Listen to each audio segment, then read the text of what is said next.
We came pretty close last year to burning out, and we had to make some changes this year to kind of just chill out a little bit. You work so hard to build something, and it's your focus, it's your baby.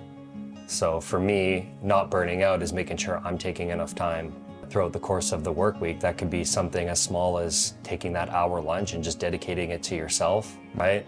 Or making sure, like you've always heard me say, like shut it, I'm shutting it down. Like we start early too. We start at 7:30 sometimes, 8 o'clock, and we'll go all the way right to 5 o'clock. But 5 o'clock, unless there's not an emergency that's happening. For me, I need to make sure that I take care of myself. So dedicating time to things that I like to do, whether that's spending time with family or whether that's going to play video games or hanging out with friends or even going out for a dinner or cooking dinner, that's super important to make sure you don't burn out. Because if you're only focused on work and that's the only thing that you're dedicated to doing, then you'll find yourself not enjoying what you're doing. Yeah, I think the enjoyment piece is huge for me. You were saying if you're only doing work, it can be problematic, and that's kind of, as you know, that's kind of where I am, work and health, mainly the two things. But it's interesting, when a burnout was originally proposed to me, it was working too much.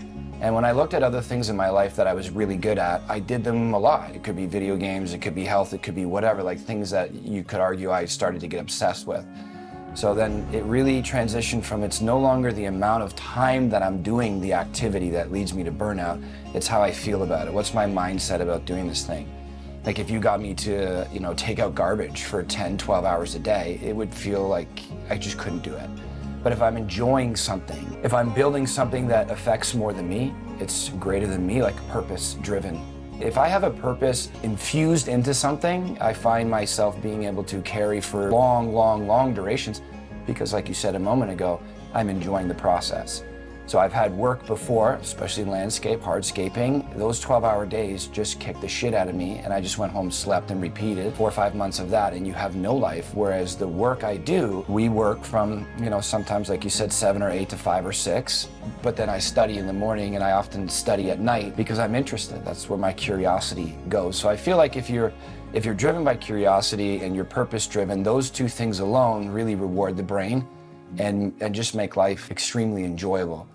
So for me, burnout is simply making sure that I'm not getting stuck in the granular level, that I have a good eye on the macro. What am I doing this for?